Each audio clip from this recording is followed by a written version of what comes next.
निखिला महत्वाची बातमी फरीदाबादमधून 2900 kilo ammonium nitrate जप्त करण्यात आलेला आहे। मात्र अजूनही 300 किलो स्फोटकं गायब असून शोध सुरू आहे। अतिरेकी डॉक्टर 2 वर्षांपासून स्फोटकं जमा करत होते अशी माहिती समोर आली आहे। फरीदाबादमध्ये अतिरेक्यांच्या डॉक्टर मॉड्यूलला अटक करण्यात यंत्रणांना यश आलं असलं तरी त्यातल्या एकानं दिल्लीमध्ये स्फोट घडवून आणला। अटक असलेल्या 4 डॉक्टरांच्या तपासात स्फोटकांबद्दल खळबळजनक माहिती समोर येते। 2900 किलो अमोनियम नायट्रेट हे डॉक्टर शिकवत असलेल्या अल फलाह युनिव्हर्सिटी आणि जवळपासच्या परिसरातून पोलिसांनी जप्त केलंय। तरीही 300 किलो स्फोटकं गायब असल्याची माहिती समोर आली आहे। गायब असलेल्या 300 किलो स्फोटकांचा शोध सध्या यंत्रणा घेत आहे।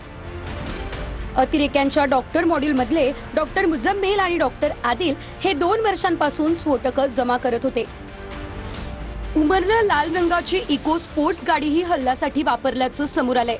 या गाडीचाही पोलीस सध्या शोध घेत आहेत।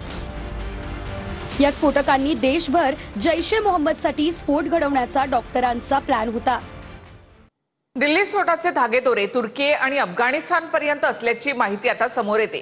जैशेचं हेडक्वार्टर उडवल्याचा बदला म्हणून दिल्ली बॉम्बस्फोट घडवण्यात आल्याचं बोललं जातं। तर तुर्की आणि अफगाणिस्तानमधून हे हँडलर्स डॉक्टर मॉड्यूल्सच्या संपर्कात होते आणि डॉक्टर उमर नबीच्या पासपोर्टच्या तपासामधून तो तुर्कीला गेल्याचं देखील उघड झालंय। दिल्ली स्फोटाचे तार तुर्की आणि अफगाणिस्तानपर्यंत। जैशचं हेडक्वार्टर उडवल्याचा बदला म्हणून दिल्ली बॉम्बस्फोट। दिल्ली स्फोटाच्या तपासादरम्यान या स्फोटाचे हँडलर तुर्की आणि अफगाणिस्तानच्या नांगरहर पर्यंत असल्याचं समोर येतंय। तुर्की आणि अफगाणिस्तानमधून हे हँडलर्स डॉक्टर मॉड्यूल्सच्या संपर्कात होते। तुर्की आणि अफगाणिस्तानच्या हँडलर्सने या डॉक्टर मॉड्यूल सोबत एक टेलिग्राम ग्रुप बनवला होता। या टेलिग्राम ग्रुपवरून ते एकमेकांच्या संपर्कात होते।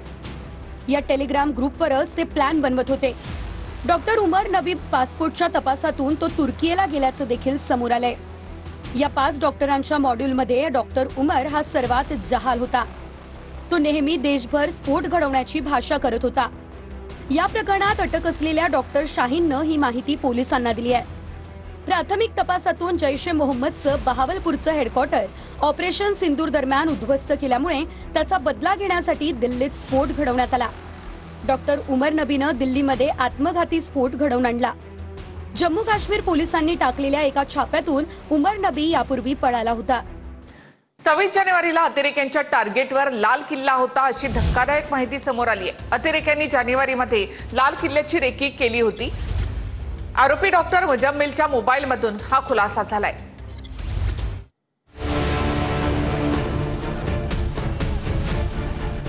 दिल्ली स्फोट प्रकरणी अटकेत असलेल्या डॉक्टर मुजम्मिलच्या मोबाईलमधून 26 जानेवारीला लाल किल्ला लक्ष्य होता हे समोर आलंय। जानेवारी महिन्यात किल्ल्याची रेकी केल्याचंही तपासात समोर आलंय। मात्र या परिसरात प्रचंड बंदोबस्त असल्यानं हा डाव यशस्वी होऊ शकला नाही। दरम्यान स्फोटाच्या वेळचा नवा सीसीटीव्ही समोर आलाय।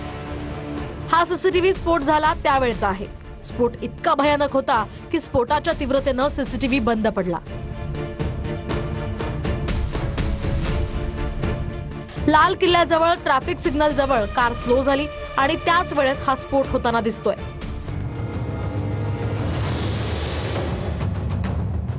सीसीटीव्हीत स्फोटाच्या वेळी 6:50 आणि 52 सेकंद झाल्याचं दिसतंय। दरम्यान या घटनेचा तपास एनआयकडे आता सोपवण्यात आलाय। एनआयनं दिल्ली स्फोटाच्या तपासासाठी 10 जणांचं पथक स्थापन केलंय। दरम्यान मराठमोळे अधिकारी विजय साखरेंच्या नेतृत्वात एनआयचा तपास होणार आहे। दिल्ली स्फोटासंदर्भात यंत्रणांची जम्मू काश्मीरसह अनेक ठिकाणी छापेमारीही सुरू आहे।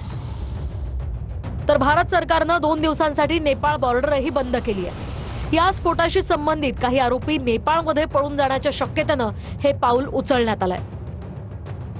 तर अटकेत असलेल्या डॉक्टर शाहीनने महाराष्ट्रामधल्या व्यक्तीशी लग्न केलं होतं। जफर हयात असं या व्यक्तीचं नाव आहे। दरम्यान घटस्फोटानंतर आमचा काहीच संबंध नव्हता असं जफरनं म्हटलंय। लग्नानंतर ती अनेकदा परदेशात जाण्याबाबत बोलायची असंही जफरनं म्हटलंय। डॉक्टर शाहीनने महाराष्ट्रातल्या तरुणाशी लग्न केलं होतं। डॉक्टर शाहीनने 2015 साली घटस्फोट घेतला होता। शाहीनचं लग्न झालेल्या तरुणाचं नाव जफर हयात असं आहे. शाहीनला फरीदाबादमध्ये शस्त्रसाठा बाळगल्याप्रकरणी अटक झाली. महाराष्ट्र कनेक्शन समोर आल्यानंतर महाराष्ट्र पोलीस अलर्ट मोडवर. दिल्ली स्फोट प्रकरणी अटकेत असलेला डॉक्टर परवेज हा डॉक्टर शाहीनचा धाकटा भाऊ. जो है वो शादी में मेरी 2012-13 में मेरा डिवोर्स हो गया. उसका मेरा कोई उसका कनेक्शन नहीं रहा, कोई भी रिलेशनशिप नहीं रहा. ना मुझे ये पता था कि वो है कहाँ पे. प्रेजेंट टाइम में भी कहीं नहीं कुछ होता था, और जब से वो गई है तब से उन सब मेरा कोई कंटैक्ट नहीं रहा. नहीं कोई मेरे बच्चों को कंटॅक्ट. पंतप्रधान मोदींनी दिल्ली स्फोटामधील जखमींची भेट घेतली. मोदींनी LNJP रुग्णालयामध्ये जखमींची विचारपूस केली आहे. आज संध्याकाळी केंद्रीय सुरक्षा समितीची बैठक होणार आहे. दिल्ली स्फोट प्रकरणामध्ये मोदींकडून जखमींची विचारपूस करण्यात आली. तसंच मोदींकडून आज सुरक्षा समितीची बैठक देखील घेतली जात आहे. या बैठकीला देखील आता सुरुवात झाली आहे. तर दिल्ली स्फोट प्रकरणामध्ये मोदींकडून जखमींची विचारपूस करण्यात आली. त्याचबरोबर LNJP रुग्णालयामध्ये जाऊन त्यांनी जखमींच्या प्रकृतीची विचारपूस केली आहे. तर सुरक्षा समितीची बैठक देखील पंतप्रधान नरेंद्र मोदी यांनी घेतलेली आहे. सुरक्षेसंदर्भातला आढावा त्यांनी घेतलेला आहे. तसंच तपासासंदर्भातली माहिती देखील पंतप्रधान नरेंद्र मोदी यांनी घेतली आहे. आणखी एक महत्त्वाची बातमी या संदर्भात येते. देशातील 5 प्रमुख विमानतळ बॉम्बनं उडवून देण्याची धमकी देण्यात आली आहे. इंडिगोला दुपारी 3:30 वाजता हा धमकीचा मेल आला आहे. मुंबई, दिल्ली, चेन्नई, हैदराबाद, तिरुअनंतपुरम एअरपोर्ट उडवून देण्याची धमकी देण्यात आली आहे. देशामधील 5 प्रमुख विमानतळांना बॉम्बनं उडवून देण्याची धमकी देण्यात आली आहे. इंडिगोला या संदर्भातला 3:30 वाजता एक मेल आलेला आहे. यामध्ये मुंबई, दिल्ली, चेन्नई, हैदराबाद, तिरुअनंतपुरम या विमानतळांना उडवून देण्याची धमकी देण्यात आली आहे. त्यानंतर इथे अलर्ट देण्यात आलेला आहे.